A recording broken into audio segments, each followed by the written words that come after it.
Let them burn! Hi guys, it's a brand new edition of Bid Nerd, your daily nerd on the most interesting car of the day. Welcome Nerd Herd and Nerd Nation. My name is John Polnik. I'm your host, along with my partner Michael Deeb in San Francisco. I'm right here in the container park at the Rami studio, like I always am in downtown Las Vegas. What's up, Michael Deeb? I apologize, JP. My video is lagging really bad today. But whatever. At least you know what? There, He went dark. Michael Deeb went dark. Look at that. Get the show started. Okay, we got it Limping back across on the here. starting line. I'm sorry. Your video feed is back. Michael Deeb is very he's one of these. I think in San Francisco, since all the banks are collapsing in San Francisco, I think the internet connection must be going down too. I don't know. They didn't pay the electric bill over there at Cox, or who provides internet connection over there.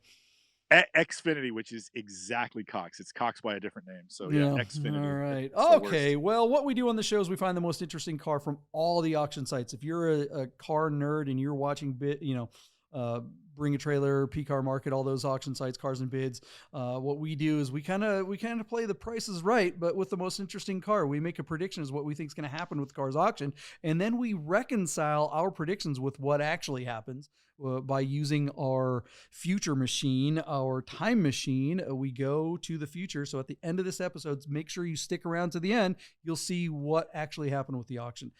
So Michael Deeb, let's get to the most interesting car of the day from all the auction sites. What's the most interesting car today, buddy?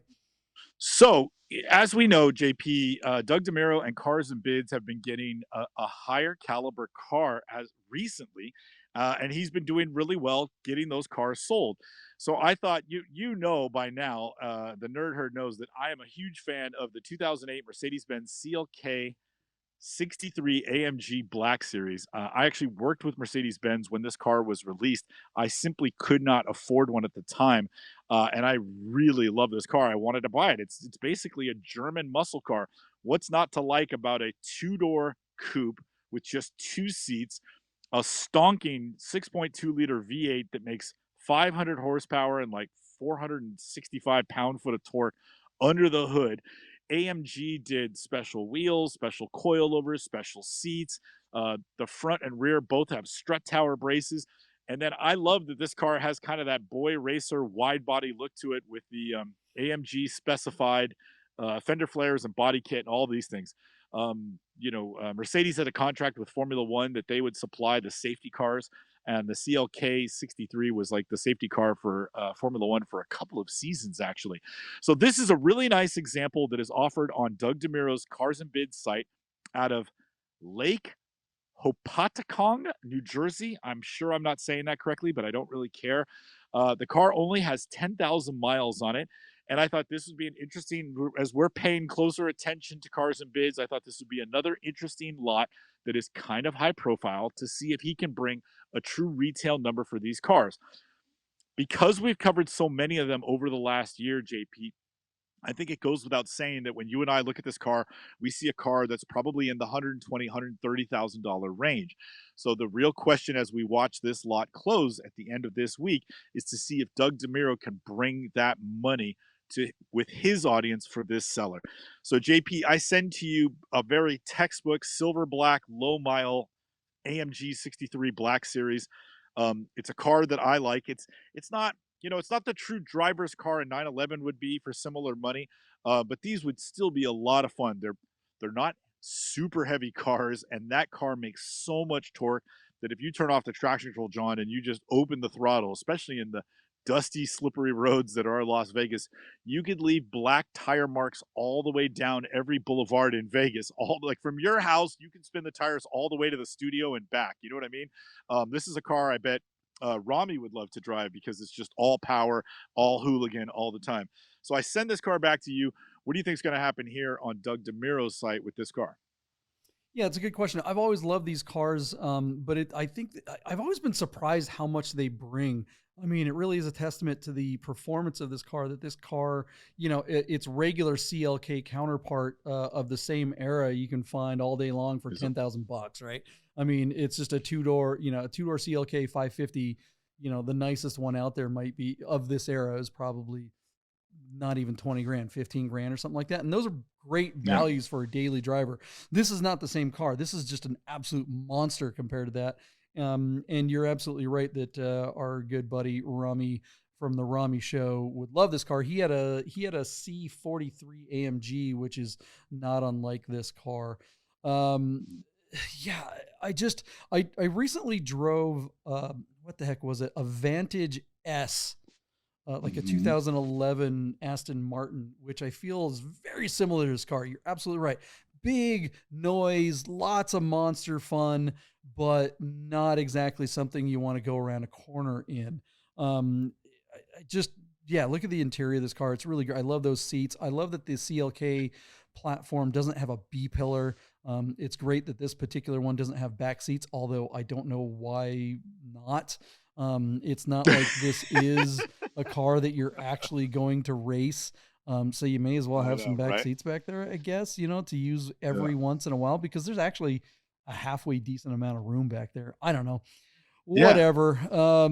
Yeah, but the value of these really, I've never understood why they're that much more. They're very few. Well, go ahead. Part of it, John, is that when AMG makes the Black Series, they want to make them as their, you know, kind of their GT3 RS. That's their limited edition, highest expression of performance.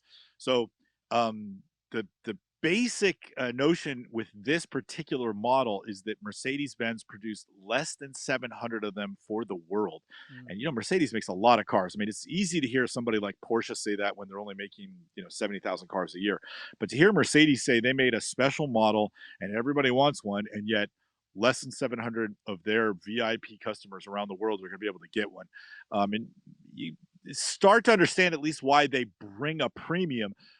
If not, you know, the idea that they still bring over original sticker for the car is certainly very interesting. I agree with you on that. It is mind-boggling to think that Mercedes-Benz can get over sticker for one of their cars that is now, you know, this is a 15-year-old car, John. Isn't that crazy?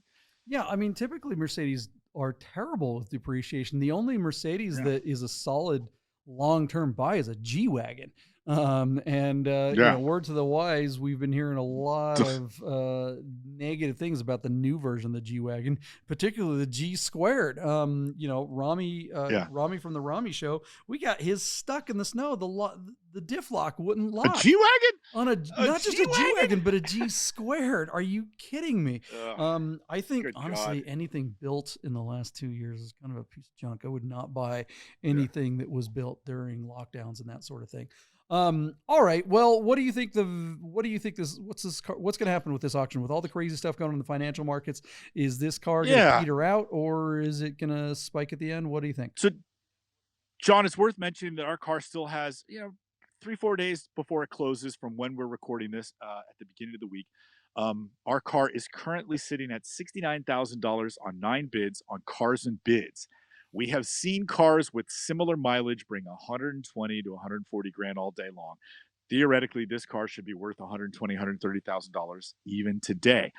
I don't think Doug DeMuro is going to get that for this car, but I am just speculating. So I'm going to be very pragmatic and say that this car will peter out at just over 100,000. So I'm going to give it to you, John, at $101,000 and say that our car fails to sell at that number, because I would imagine the consignor is looking for that. Like 120 has got to be what the consignor is looking for a 10,000 mile example.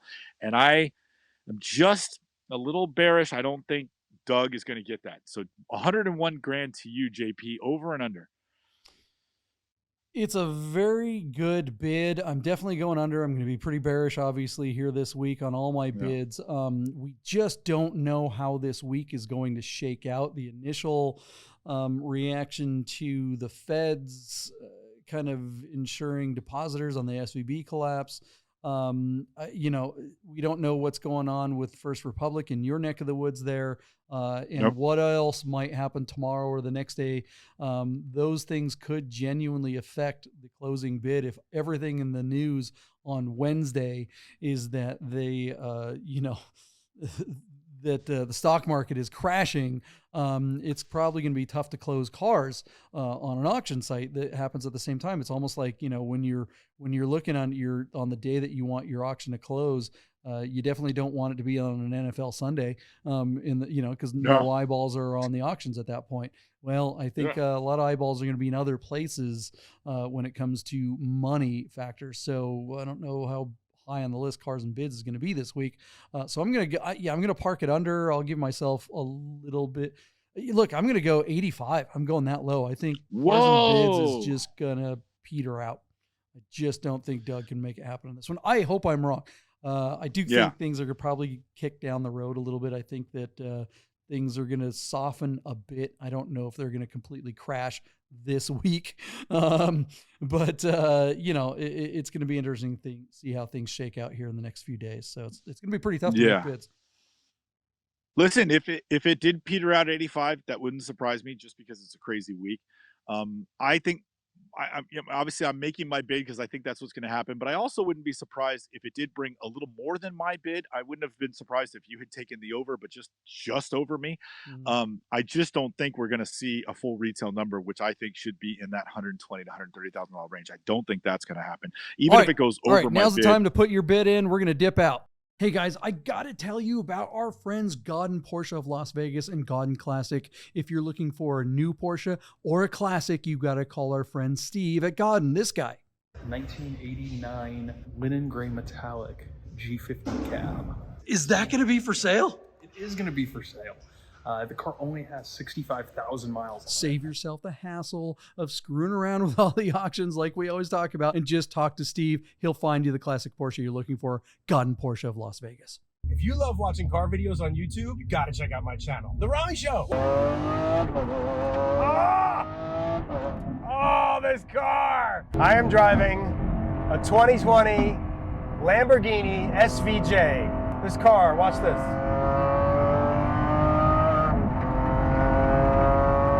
Oh! 115 mile an hour turn like it's nothing. So when you drive a supercar or a hypercar there, Andrew, are you spit taking every time you hit a corner, or are you just like cool as a cucumber? Honestly, you have to. You can't if you worry too much when you drive a car like that. It kind of just everything can kind of go to tits up. So you gotta. I try to just not think about how much they cost when I drive them, but obviously within reason, within not sending it deep. Send it. Yeah, you're like that's why you don't work for Ferrari San Francisco anymore. Got it. F around and find out, right? Hey, Yeah. welcome to the Yeah. future, everyone. We are here on the back half to find out what happened with this CLK, and we brought in an expert. We want to thank all the nerd herd out there, everyone who has been watching the show and putting comments and playing along and watching the bids. We keep saying it over and over again, but we got swag coming. We really do. So we're going to be doling out some cool stuff here soon. So keep playing along with us by putting your comments in the bids, and we're going to get some winners, some stickers and t-shirts and hats and all kinds of fun stuff. But Andrew, you ready for this CLK63? Michael Deeb, why don't you give him the quick rundown, give him a shot at it, and we'll reveal what actually happened here now that we're in the future. All right. Well, here's a car I bet Andrew Pappas has actually sold one of before. This 2008 Mercedes Benz CLK63 AMG Black Series with just 10,000 original miles in pretty much textbook silver over black. This car is on Cars and Bids. And obviously a lot of attention and a lot more high profile cars have been showing up on Doug DeMuro's site this year. Certainly when somebody infuses $37 million into your name and your platform, you're gonna roll with the big dogs. So I thought this would be a great opportunity to revisit Cars and Bids and take a look and see what he could do with this car, because we know these cars have been bringing well over 100 grand. But I thought that Doug DeMuro might struggle with this car. So I said $101,000. JP, you were way more pragmatic on this one than I thought. You took an under at $85,000. Andrew, this car only has 10,000 miles and it's a looker, but that's, a lot of these cars have been driven. And so 10,000 miles, I think, is still on the lower end of the scale. Andrew, have you sold one of these before? And what do you think this one could have brought on Cars and Bids? I have back when I think it was maybe 3 years ago when they were like I knew it. still under 100 retail. Yeah. Yep. But not it wasn't like on an auction, but Yeah. damn. I'm gonna say this car probably sold for 115. 115. Okay. So without further Because of the ado, our miles. car. And even though, Yeah. yeah, go ahead. That's a good bit. Now, I think this car on BAT is a $130,000 car all day long. Andrew, you were right on the money. Our car, actually, no, please forgive me. Our car failed to sell at $110,000 on 28 bids. So it got some decent action, but it did not find a home. And this car is still unsold because we have seen on occasion, Andrew, maybe you can speak to this a little bit. Not sure if you've worked with cars and bids, but recently we have seen some cars that have failed to sell.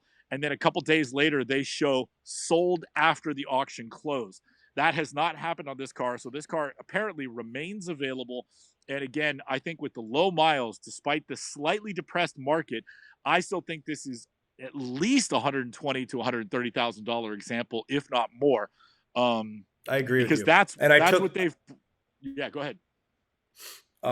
Sorry to cut you off there, but I took 15 grand off of my bid because I thought, same as you on BAT or whatever, I think it probably would have done 130. And you got a lot of AMG guys that love these cars that are, big account holders. And I feel like a lot of these guys that do a lot of, transactions on the buying side, almost like to just like flex a little bit too. So I think there is like a competition of like a couple, you get two of those guys that want to flex and then, they've bought a bunch of AMGs. Like you'll get those guys on BAT where, Doug's doing a great job. He got a CGT, he's definitely got a lot of attention right now and he's always had good videos.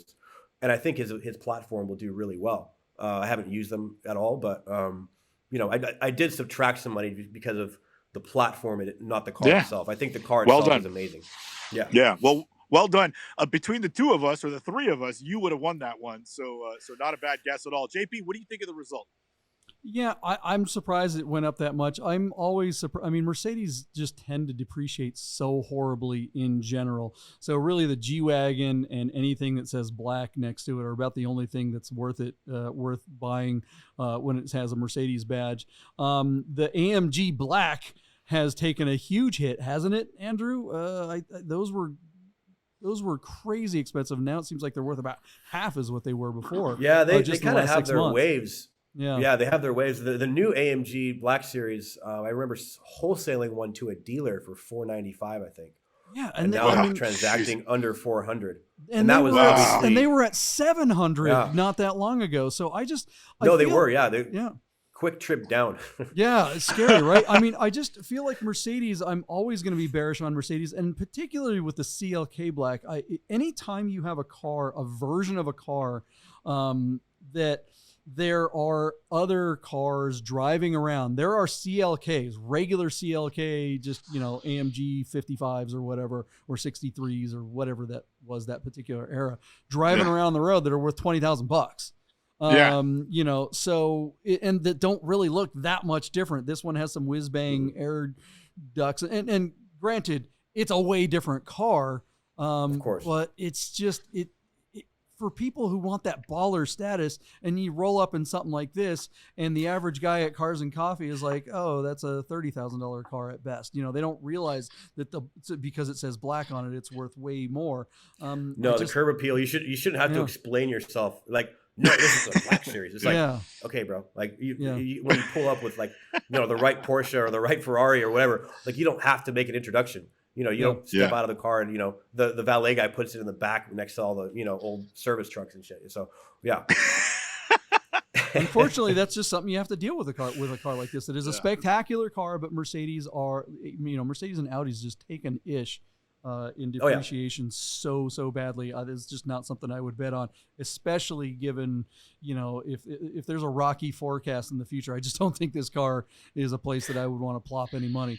No warranty. It's just a nightmare. Good. It doesn't have a turning radius. Yeah. Good thing it's got some power because you got to do a power slide 180 to even turn the thing around.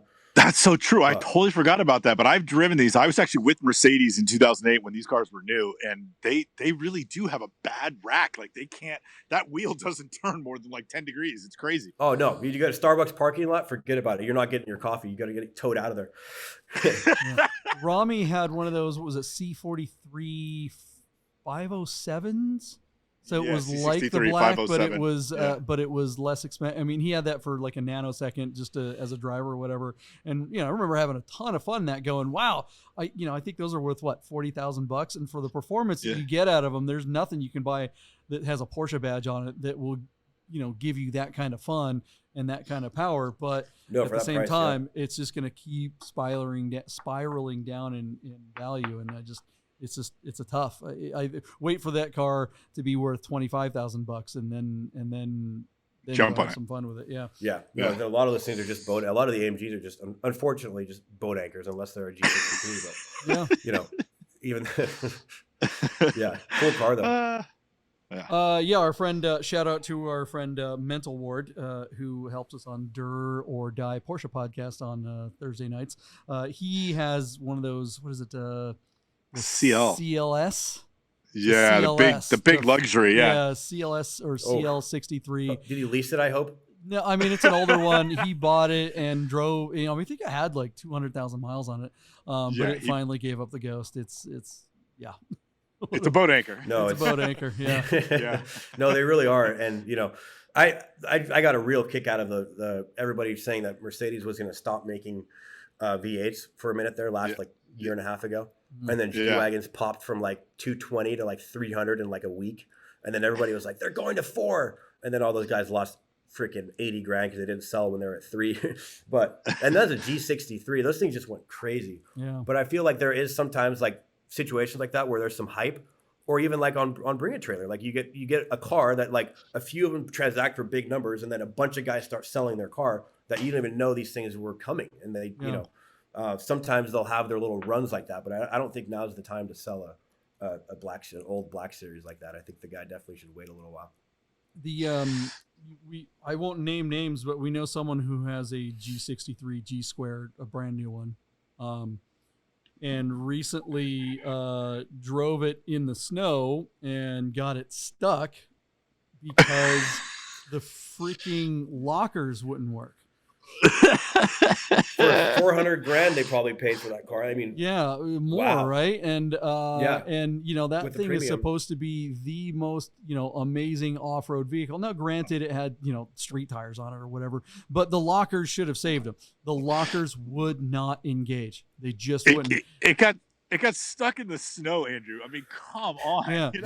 Come on. And by the time we dug it out, I'll just real quickly. By the time we dug it out, his brakes were fried. So the whole system is like on the same system or something. And he had no brakes. So it took it back to the dealership, and they're bitching at him saying, oh, we don't know if we want to warranty this. It's like, what? Yeah. This is supposed to be the mega off-road car. So this is like the one to get, the tank. Yeah. Wow. Those cars, I mean, they were going for about 100 grand over sticker when they first came. And I mean, honestly, it shocks me that your friend actually took the car out and tried it even in the snow. Yeah. Because most people that buy that car, the only dirt they ever see or any kind of roads that are even close to dirt is like when Fashion Island's parking lot has a little bit of dust in it. Like that's it. Valet. Like, oh, you accidentally pulled it in, knocked over a flower pot. Like it's never going off road. They drove to the mall. Cool that they at least they tried. Yeah. They drove to the mall and it snowed while they were at the Cinnabon. And exactly. Getting Ernie's bag. All right, guys. What do you guys think of the results of the CLK Black? Are we just totally wrong? Is this just a future classic and it's a great place to park some money? Or is it like our panel seems to agree that it is a boat anchor that you should jump ship as soon as possible? Let us know in the comments below. We really do love reading the comments and love seeing all these new members of the Nerd Herd and the Nerd Nation. Andrew, thanks so much for hanging out and lending some genuine expertise and knowledge to a panel of idiots. Thanks for having me. You're making it tough for us, man. You're making us look bad because I'm guessing your numbers are always going to be better than ours. All right, guys, that's the end of the show. We will see you tomorrow with the most interesting car of the day from all the automotive enthusiast auction sites. Thanks, Michael Deeb. See you guys tomorrow. No!